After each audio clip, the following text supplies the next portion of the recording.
ባልቻ አባነፍሶ በሚኒሊክ ዘመነ መንግስት ስመጥር ጀግና አርበኛ ባልቻ አባነፍሶ የመጀመሪያው የአድዋ ወረራ ኢትዮጵያ ላይ ሲካሄድ ከፍተኛ ጀብድ ከሰሩ ኢትዮጵያውያን አንዱ ናቸው። የጃንሆይ መንግስት ግዞት ጣላቸው።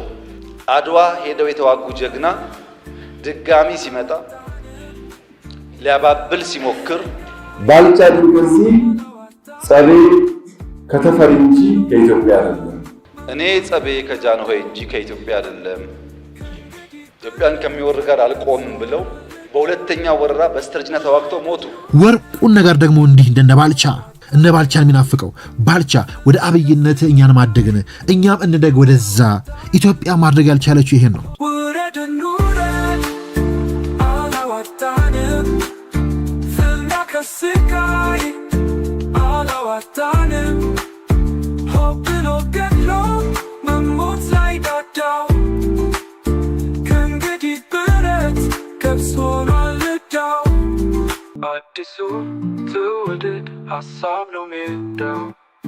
የባንዳዎቹ ችግር የቤቱን ቀለም አይነት ለመወሰን የሚደረግ ትግልን ምሰሶን ከማፍረስ ጋር መቀላቀላቸው። ይሄ መማር ለሚፈልግ ሰው ታሪካችን ጥሩ አስተማሪ ነው። አባቶቻችን ተፈትነዋል። አስደማሚ ገድል ፈጽመው ደግሞ ለትምህርት የሚሆን ነገር ጥለውልን አልፈዋል። ለምሳሌ ደጃች ባልቻ አባነፍሶን ውሰድ።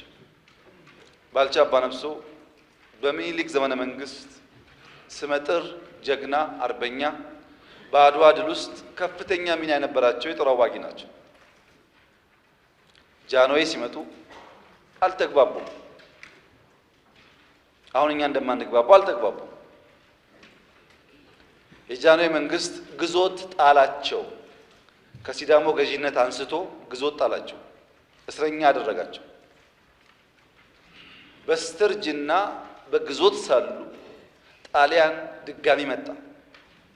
አድዋ ሄደው የተዋጉ ጀግና ድጋሚ ሲመጣ ሊያባብል ሲሞክር እኔ ጸቤ ከጃንሆይ እንጂ ከኢትዮጵያ አይደለም፣ ኢትዮጵያን ከሚወር ጋር አልቆምም ብለው በሁለተኛው ወረራ በስተርጅና ተዋግተው ሞቱ። እሳቸው የሉም። ገድላቸው፣ ታሪካቸው ግን ለሁላችን ትምህርት መሆን አለበት። ሊጋባው በየነ ወይም ደጃዝማች በየነ ወንድማገኘው በሚኒሊክ ጊዜ በጣም ስመጥር ሰው ነበሩ። የወላይታ ገዢም ነበሩ። በጃንሆይ ጊዜ አልተግባቡም፣ ግዞት ተጣሉ።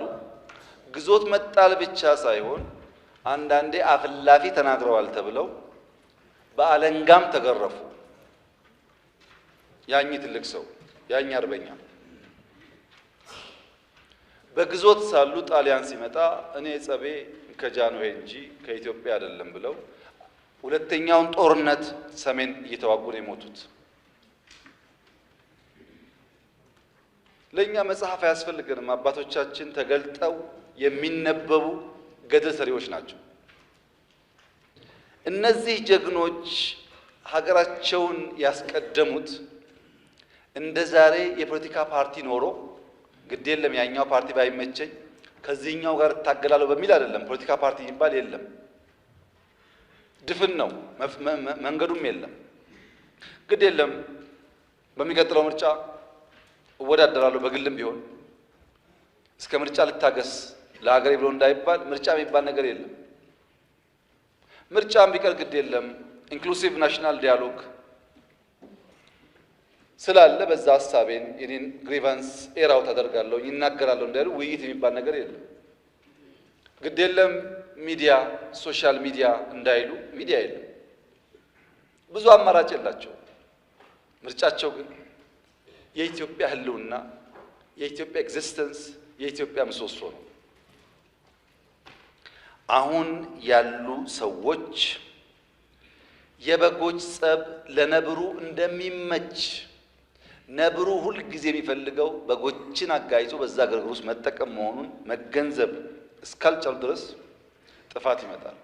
ሊሰመርበት የሚገባ ሀሳብ የተለያየ የፖለቲካ አመለካከት፣ የተለያየ ሃይማኖት፣ የተለያየ የእድሜ ደረጃ፣ ጾታም እንዲሁ ሊኖር ይችላል በእኛ መካከል፣ በዚህ ማህበረሰብ መካከል። ይሄንን ራዕይ ለማሳካት ግን የሀሳብ ልዩነት አትላርጅ መኖር የለበትም።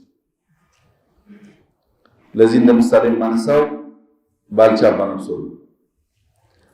ባልቻ አባነብሶ የመጀመሪያው የአድዋ ወረራ ኢትዮጵያ ላይ ሲካሄድ ከፍተኛ ጀብድ ከሰሩ ኢትዮጵያውያን አንዱ ናቸው። የአፄ ምኒልክ ታማኝ አሽከር ናቸው እና እኚህ ሰው ከወረራ በኋላ ሲዳሞ የሚባል ግዛት እንዲያስተዳድሩ ተሰጥቷቸው በትልቅ ኃላፊነት ብዙ ሰራዊት ያላቸው የተከበሩ ሰው ሆነው ሳለ አፄ ምኒልክ ታመው በኋላም ንግሥተ ነገሥት ዘውዲቱና ራስ ተፈሪ ስልጣኑን ሲረከቡ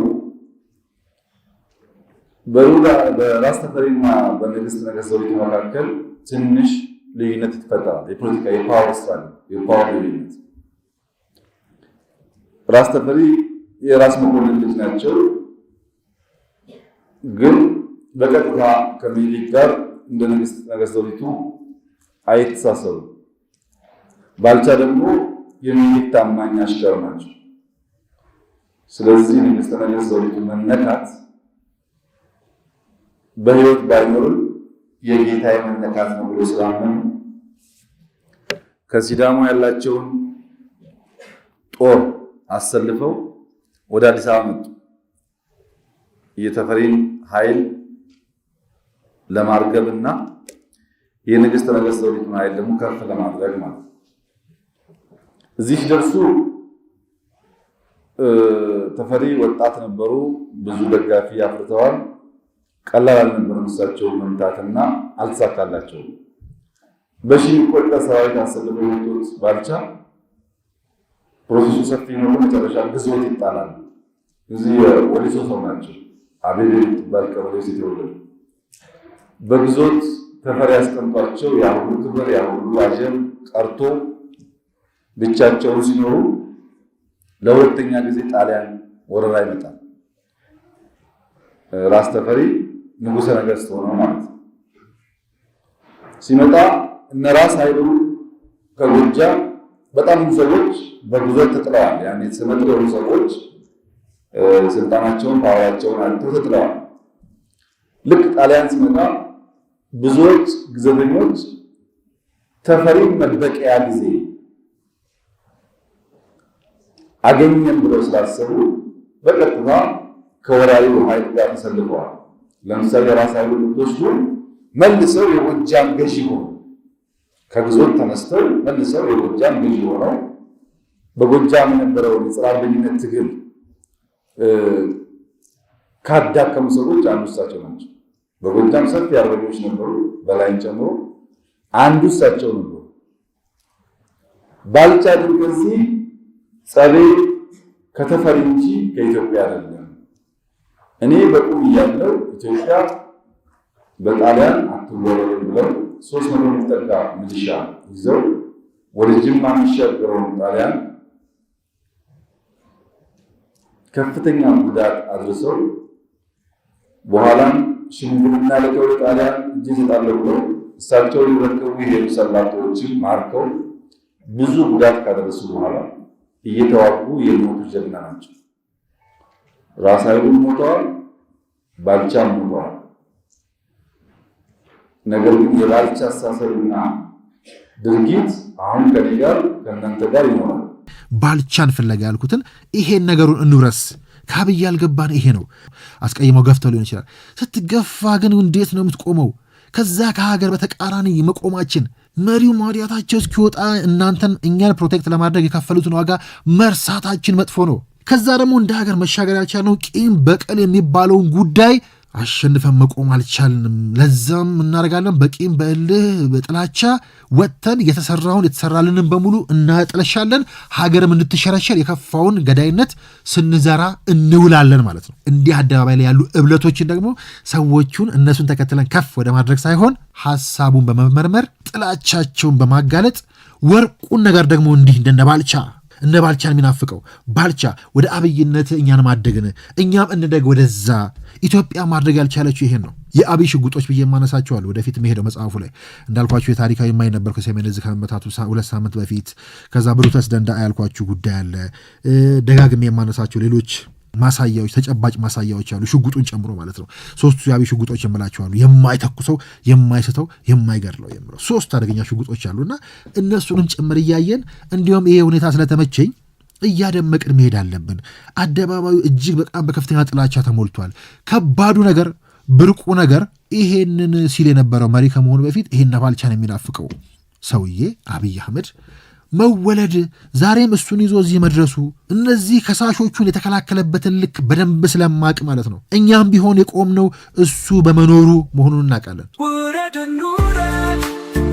አላዋጣንም ፍና ከስቃይ አላዋጣንም ሆብሎ ገድሎ መሞት ላይ ዳዳው ከእንግዲህ ብረት ገብስ ሆኗል ዕዳው አዲሱ ትውልድ ሀሳብ ነው ሜዳው